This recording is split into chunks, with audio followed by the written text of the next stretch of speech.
The breadsticks were getting cold, and I was getting the picture. 27 people had RSVP'd to my promotion party. 27. I'd counted them twice on the guest list Clara had helped me make, her perfectly manicured finger tapping each name as we went through our contacts. This one will definitely come, she'd said about my college roommate Dave, and Janet from accounting loves any excuse to drink free wine. Before we dive deeper into this story, I have one small request. Please subscribe, drop a like, comment, and hit that hype button to boost this channel so more people can discover these incredible Reddit stories. But here I was, Nick Harper, newly minted senior marketing director at Fulton & Associates, sitting alone in the private dining room of Meridian's, staring at enough catered food to feed a small army and getting pitying looks from Marcus, the waiter who'd been checking on me every 10 minutes for the past hour. "Maybe they're just running late, sir?" Marcus offered, refilling my untouched glass of champagne for the third time. His voice had that careful, practiced tone service workers use when they're witnessing someone's public humiliation and trying to preserve whatever dignity remains. I checked my phone again. 8:47 p.m. The party had started at 7. No missed calls, no texts explaining traffic or emergencies or sudden outbreaks of food poisoning that had simultaneously struck 27 people. Just silence and the sound of my own breathing, and the distant clatter of dishes from the main dining room where normal people were having normal dinners with people who actually showed up. My phone buzzed. Finally, a text from Clara. "Running late, honey. There's a surprise coming, so just wait. Trust me." My heart did this stupid little jump. Of course, Clara had planned something. She was always 3 steps ahead, always thinking of angles I'd never consider. That's what made her such a killer in her PR job, and such an amazing wife. She'd probably coordinated with everyone to arrive together, maybe arranged for some kind of group entrance. I felt the knot in my stomach loosen for the first time all evening. "Actually, Marcus, I think they're all coming together," I said, managing what I hoped was a confident smile. "My wife's got something planned." Marcus nodded, looking relieved. "Should I keep the food warm, then?" "Yeah, definitely, and maybe open another bottle of that champagne?" The minutes ticked by. 9:15, 9:30. I'd moved from confident to concerned, to that particular brand of anxiety that comes when reality starts contradicting the story you're telling yourself. The dining room felt bigger somehow, the empty chairs more accusing. I'd arranged them carefully around the long table, place cards written in Clara's elegant handwriting. Dave and Susan would sit near me, close friends always do. Janet from accounting by the window where she could see the city lights. My brother Mason at the far end because he got loud when he drank, and I didn't want him dominating conversation. All those careful plans, and I was having dinner with 26 empty chairs. My phone buzzed again. This time it wasn't a text. It was a notification from Instagram. Clara had posted something. My chest tightened as I opened the app, thumb hovering over her profile picture. The post was a video, tagged with a location that made my blood turn to ice water. Paris, France. The video started with Clara's face, flushed and laughing, her blonde hair catching golden light from what looked like a cafe window. She was wearing the red dress I'd bought her for our anniversary last month, the one she'd said was too fancy for anywhere we ever go. Behind her, the Eiffel Tower glittered in the background like something from a movie. "Hi, everyone," she said to the camera, her voice bright with excitement. "I know you're all wondering where we are tonight instead of Nick's little work party." She giggled, actually giggled like she was sharing gossip with her girlfriends instead of broadcasting to our mutual friends and family. "Well, Daman surprised me with a trip to Paris." The camera panned, and there was Daman Ross. Daman fucking Ross from our office, my colleague, my competition for every promotion, my, apparently, wife's travel companion. He raised a glass of wine toward the camera, his smug face wearing that same superior expression he got during staff meetings when he thought he'd made a particularly clever point. "To new beginnings," Daman said, and Clara clinked her glass against his. But it got worse. So much worse. The video continued, and I watched in growing horror as other faces appeared. My brother Mason, calling in from what looked like a bar, raising a beer and laughing. "Sorry, bro, but this is way more entertaining than watching you talk about quarterly projections." Janet from accounting, waving from her living room. Dave, my college roommate, the guy who'd been best man at my wedding, grinning as he said, "Dude, we all saw this coming. Clara deserves better than your boring ass." One by one, the people I'd invited to celebrate my success appeared on screen to mock me instead. My own promotion party had become a roast, broadcast live to anyone who followed Clara on social media. The comments were already pouring in, laughing emojis, savage reactions, friends of friends who didn't even know me personally but were enjoying the spectacle. The video ended with Clara and Damen kissing. Not a peck on the cheek or a friendly kiss between colleagues. A real kiss, passionate and lingering, the kind of kiss that told a story about how long this had been going on and how little my marriage had meant to either of them. I sat in that empty dining room, surrounded by untouched food and abandoned place cards, watching my wife kiss another man while my friends and family laughed at my humiliation. The phone trembled in my hand, and for a moment I couldn't breathe. The walls seemed to be closing in, the empty chairs leaning toward me like they were listening for my reaction. Marcus appeared at my elbow. "Sir, is everything all right?" I looked up at him, this kind stranger who'd been trying to preserve my dignity all evening, and felt something shift inside me. Not break. Breaking would have been cleaner. This was more like a gear slipping, a mechanism that had been running smoothly suddenly grinding against itself. "Actually, Marcus," I said, my voice surprisingly steady, "I think I'll take that food to go. All of it." "All of it, sir?" "Every last breadstick." I stood up, pocketing my phone. "And Marcus, do you happen to know if this place has a good Wi-Fi connection?" "Yes, sir. Very good." "Why?" I smiled, and it felt different than any smile I'd ever smiled before. Sharper, more purposeful. "Because I think it's time I posted something myself." 20 minutes later, I was in my car with enough catered food to feed a small office, my laptop balanced on the passenger seat, and a very interesting document pulled up on my screen. See, the thing about working in marketing is that you learn where all the bodies are buried. Every company has secrets, every success story has corners that were cut, every clean reputation has dirty laundry tucked away in filing cabinets and password-protected folders. And Damen Ross, my dear colleague who was currently tongue-deep in my wife's mouth somewhere in Paris, had been particularly sloppy about covering his tracks on the Morrison account.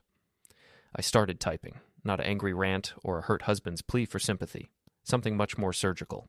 A detailed breakdown of billing irregularities, client meetings that never happened, expense reports that didn't quite add up. All public information, technically, all completely legal to share, all absolutely devastating to someone's career. The post went live at 10:23 p.m. By 10:45, my phone was ringing. By 11 p.m., it had been shared 47 times. By midnight, I had 17 missed calls from numbers I didn't recognize and 43 text messages, including one from my boss, Mr. Fulton, that just said, "My office, first thing Monday."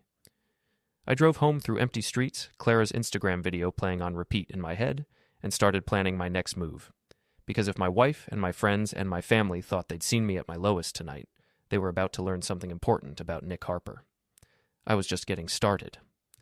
Monday morning came with all the subtlety of a sledgehammer to the face. I'd barely slept, spending most of Sunday night going through bank statements, social media posts, and email threads, building a timeline of exactly how long Clara and Damen had been planning their little Parisian adventure. The evidence was all there once you knew what to look for. Mysterious work dinners that didn't appear on either of their calendars, shared Uber rides that ended at the same downtown hotel, credit card charges for restaurants I'd never been to.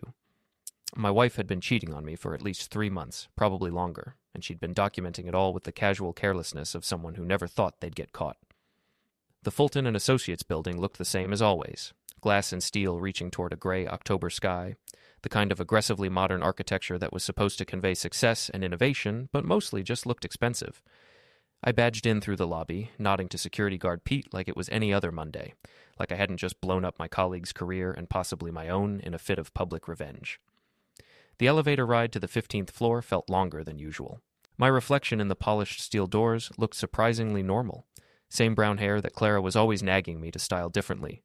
Same blue eyes behind the wire-rimmed glasses I'd worn since college. Same face that had apparently bored my wife enough to send her running to Paris with my office rival. I'd expected to look different somehow, marked by what had happened, but I just looked tired.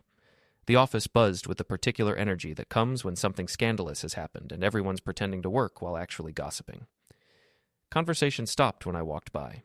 Computer screens were quickly minimized. Janet from accounting, the same Janet who'd appeared in Clara's video to mock me, couldn't make eye contact when I passed her desk. "Nick?" The voice came from behind me, sharp and professional. I turned to see Lucia Martin, the HR director, striding toward me in her usual uniform of severe black suit and disapproving expression. Lucia had never liked me, not since I'd gotten the Morrison account instead of her protege 2 years ago. She'd been professional about it, but in the way that meant she was waiting for me to screw up badly enough to justify her dislike. "Morning, Lucia. Beautiful day, isn't it?" Her eyes narrowed. "Mr. Fulton wants to see you immediately." I figured he might.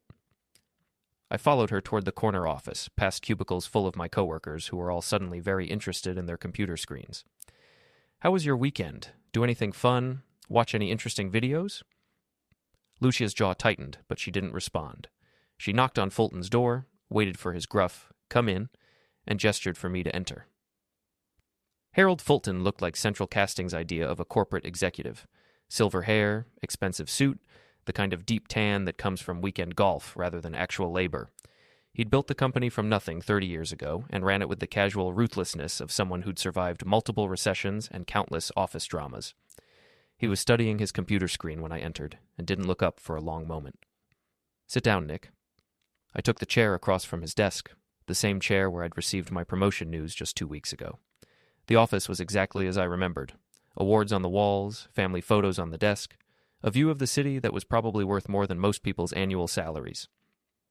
"Hell of a weekend you had," Fulton said, finally looking at me.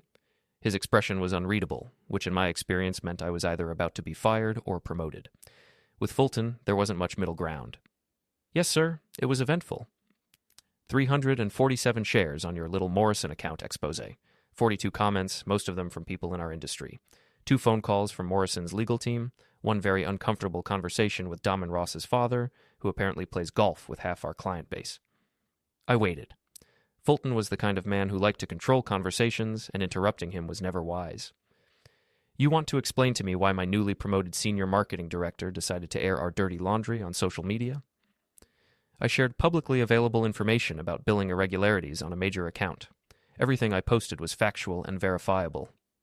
"Don't lawyer me, Nick. We both know what this was about." He leaned back in his chair, studying me. "Your wife's little Paris vacation made quite a splash, too. Saw the video. Brutal stuff." The casual way he mentioned it hit harder than I'd expected. Of course, everyone had seen it. Of course, my personal humiliation was now office gossip, water cooler conversation, the kind of story people would tell at happy hours for months. "Yes, sir, it was." So this was revenge. This was accountability.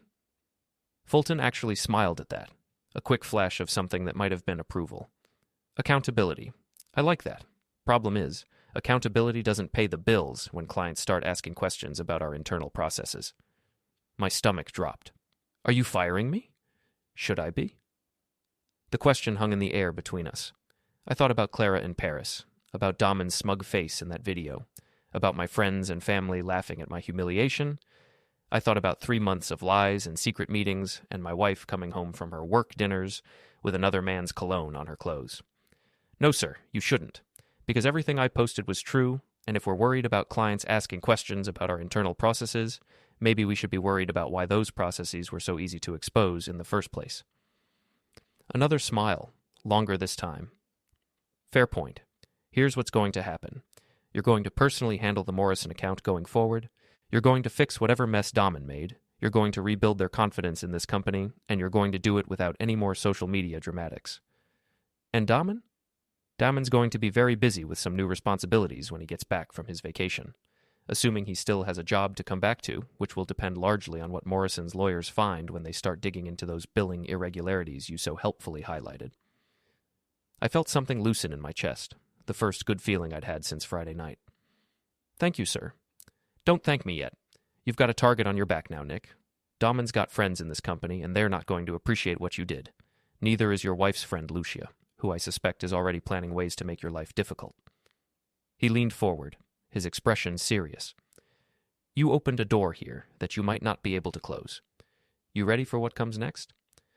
I thought about Clara's laugh in that video, about Dave calling me boring, about Mason raising his beer to toast my humiliation.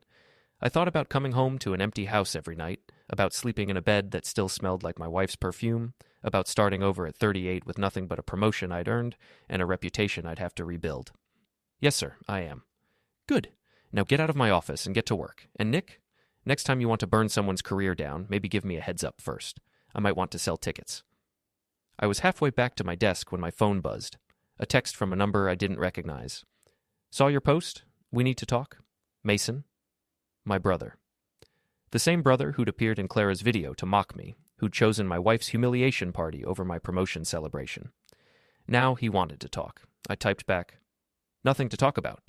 The response came immediately. "Yes, there is. Meet me at Hannigan's after work. Trust me on this one. I stared at the message, remembering Mason's face in that video, the casual cruelty in his voice when he'd called me boring.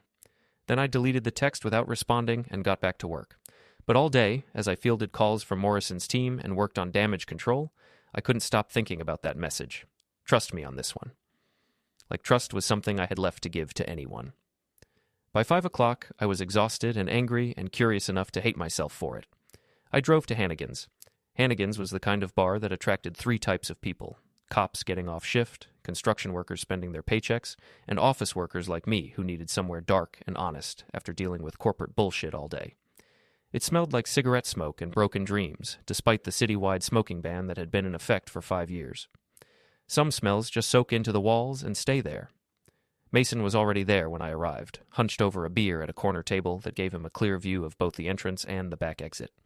Old habits from his police days before he'd burned out on the job and started his own private investigation business. He looked up when I walked in, and I was surprised to see something that might have been guilt in his expression. "You came?" he said as I sat down across from him. "Against my better judgment." I signaled the bartender for a whiskey, something with enough bite to match my mood. "Nice performance in Clara's video, by the way. Really enjoyed the part where you called me boring." Mason winced. "Yeah, about that. I need to explain?" "No, you don't. It was pretty clear. My wife's fucking my colleague, my friends think it's hilarious, and my brother would rather party with them than support me. What's to explain?"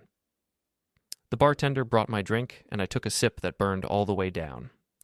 The bar was filling up with the after-work crowd, voices getting louder as the alcohol flowed. A group of construction workers were arguing about football near the pool table. 2 women in business suits were complaining about their boss by the jukebox. Normal people having normal problems. "You don't understand what happened," Mason said quietly. "I understand perfectly. Clara organized a little celebration of my humiliation, and you all jumped at the chance to participate." "That's not—" He stopped, rubbed his face with both hands. "Okay, look, you're right to be pissed.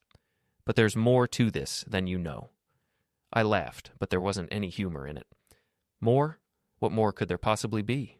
My wife's been cheating on me for months, probably longer. My friends think I'm a joke. My own brother. I'm working for you, you idiot." The words hit me like a slap. I stared at him across the table, trying to process what he'd just said. "What?" "I've been investigating Clara for 6 weeks.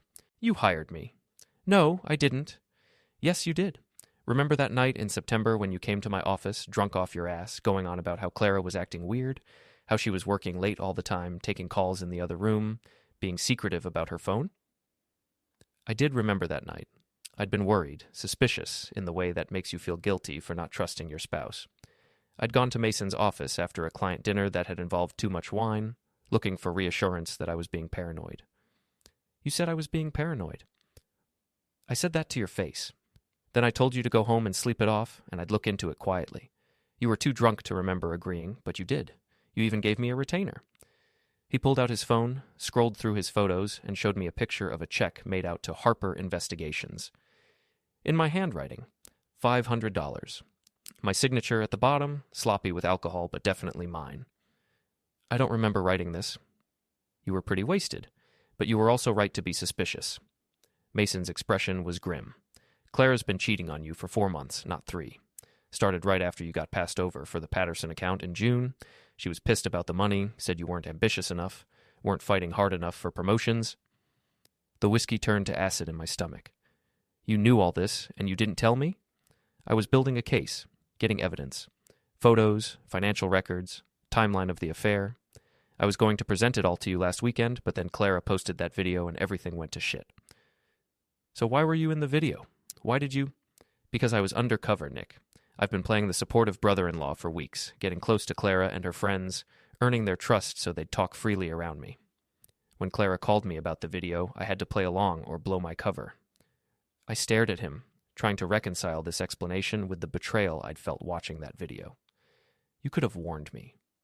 "With what?" "A text that said, 'Don't go to your promotion party because your wife's going to humiliate you on social media.' You would have confronted her. She would have known someone was feeding you information, and my investigation would have been worthless." "Your investigation is worthless anyway. She's already gone. What's the point of building a case now?" Mason leaned forward, his voice dropping to barely above a whisper. "Because this goes deeper than just an affair, Nick. Clara and Damen didn't just run off to Paris for a romantic weekend. They cleaned out your joint savings account first. $43,000, transferred to an account in Damen's name 3 days ago. The bar noise faded to a dull roar. I felt like I was underwater, everything distant and muffled. That's impossible. I would have gotten notifications. They used your login credentials. Clara's had access to your passwords for years, right? Probably has them saved on her phone or written down somewhere in the house. I thought about our shared computer at home, the way Clara always borrowed my phone when hers was charging, the casual intimacy of a marriage where privacy was supposed to be unnecessary. Of course she had my passwords. Of course she could access our accounts. There's more, Mason continued. The Paris trip isn't a vacation, it's a relocation. Damen's been offered a position with Morrison's European division. Ironic, considering your little expose probably killed that opportunity. But they've got backup plans. Clara's been interviewing with PR firms in London and Paris for the past month. How do you know all this? Because I'm good at my job, and because Lucia Martin has been very chatty with the right people when she's had a few drinks. Lucia? What does she have to do with this? Mason's expression darkened. Everything. She's the one who introduced Clara to Damen. She's the one who suggested Clara might be happier with someone more ambitious. She's been playing matchmaker and marriage counselor, convincing your wife that you're holding her back. The pieces were falling into place, forming a picture that was somehow worse than simple adultery. This wasn't just my wife falling for another man. This was a coordinated campaign to destroy my marriage and steal my money, orchestrated by someone I'd worked with for 5 years. Why? I asked. Why would Lucia do this? Because you cost her protege the Morrison account 2 years ago, and she's been holding a grudge ever since. Because she's a vindictive bitch who gets off on other people's misery. Because she could. I finished my whiskey and signaled for another. The alcohol wasn't helping, but it gave me something to do with my hands while I processed this new information. My wife hadn't just betrayed me, she'd been recruited to betray me. My marriage hadn't just fallen apart, it had been sabotaged. So what now? I asked.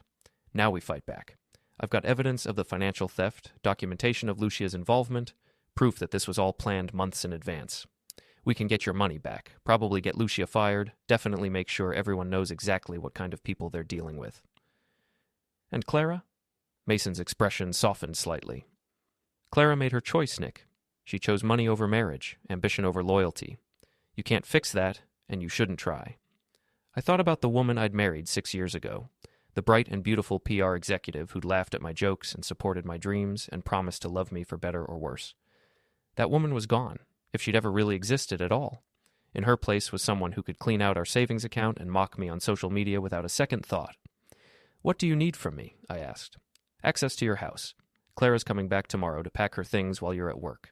I want to be there with a camera and a witness, document everything she takes, make sure she doesn't grab anything that isn't legally hers. She has keys. Change the locks. Tonight. I know a guy who can do it cheap and fast. I nodded, feeling something like purpose returning to my chest. For the first time since Friday night, I had a plan that went beyond just surviving the humiliation. Mason? I'm sorry I doubted you. Don't be. If I were in your shoes watching that video, I'd have thought the same thing. He raised his beer in a mock toast. Here's to family loyalty and getting even. I clinked my glass against his bottle.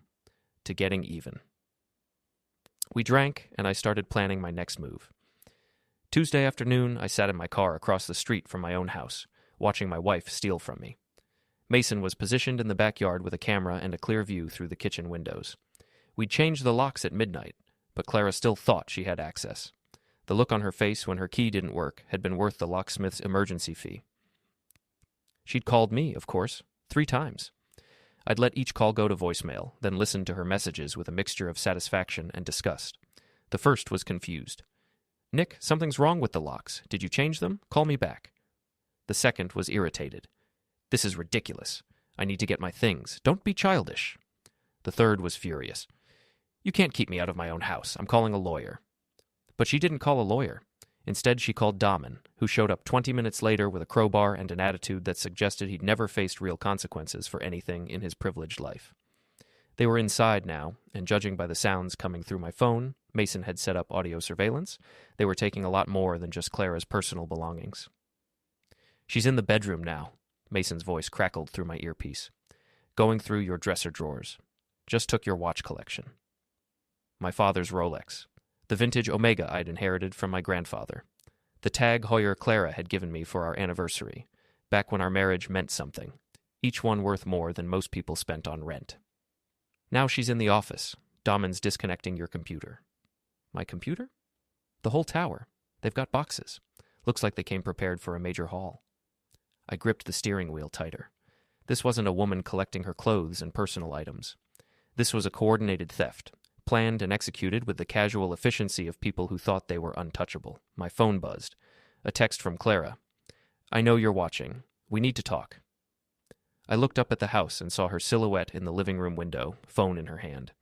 Even from this distance, I could see the defiant set of her shoulders, the way she stood like she owned the place. Like she hadn't just broken in and started stealing everything valuable she could carry. Another text? Come inside. Let's handle this like adults. I almost laughed. Like adults. As if adults broke into houses and stole computers and watch collections. As if adults ran off to Paris with their husbands' colleagues and mocked them on social media.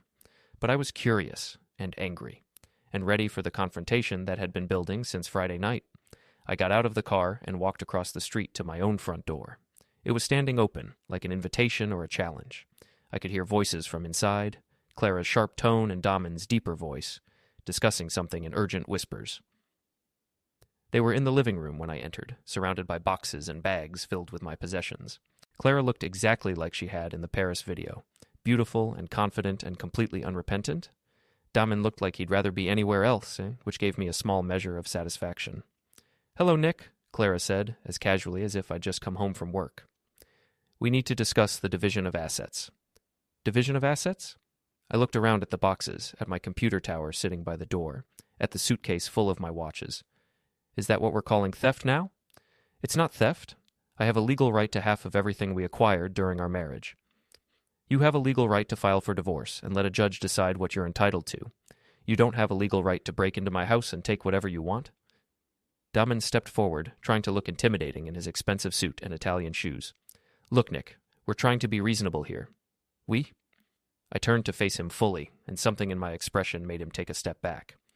There's no we here, Damon. You're a guest in my house, going through my belongings, stealing my property. You want to be reasonable? Get the fuck out. Nick, Clara started. No, Clara. You want to leave me? Fine. You want to run off to Europe with your boyfriend? Great.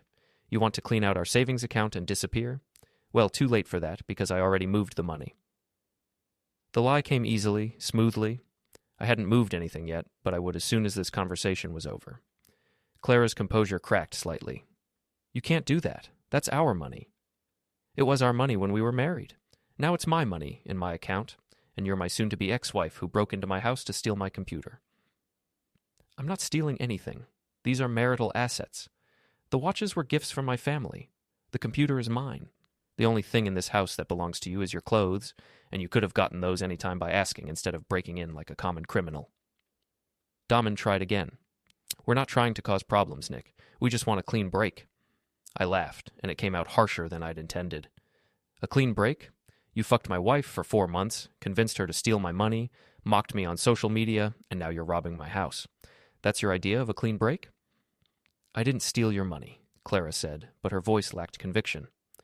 $43,000, transferred to an account in Damon's name 3 days ago. Want to explain that? The color drained from her face. She looked at Damon, who was suddenly very interested in his shoes. How did you? I'm not as stupid as you think I am, Clara. Neither of you are as smart as you think you are. I pulled out my phone and opened the camera app, started recording. For the record, this is Nick Harper, in my own home, documenting the theft of my personal property by my estranged wife, Clara Harper, and her boyfriend, Damon Ross. Today's date is October 15th. The time is 3:47 p.m. Stop recording, Clara snapped. No. You wanted to put our business on social media, so let's put it on social media. Smile for the camera, Damon. Your parents are going to love this. Damon's face went white. His father was a prominent attorney, his mother a socialite who cared deeply about appearances. A video of their son breaking into houses and stealing computers would not play well at the country club. Put the phone away, Nick, he said, his voice tight. Or what? You'll hit me? Go ahead. Add assault to breaking and entering. I'm sure that'll look great in court. Clara stepped between us. This is ridiculous. We're all adults here. We can work this out. No, we can't, because you're thieves, and I don't negotiate with thieves. I kept the camera rolling, panning across the boxes of my possessions. You want your clothes? Fine. Take them and get out. You want anything else? Call your lawyer and explain why you thought breaking into my house was a good idea. Nick, please, get out. My voice was quiet but firm.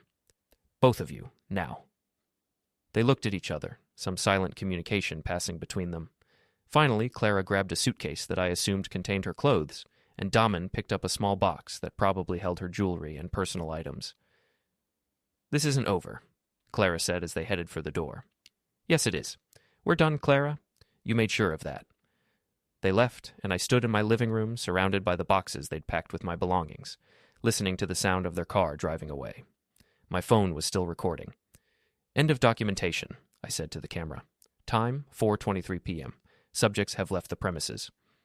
I stopped recording and immediately uploaded the video to every social media platform I could think of. Then I called Mason.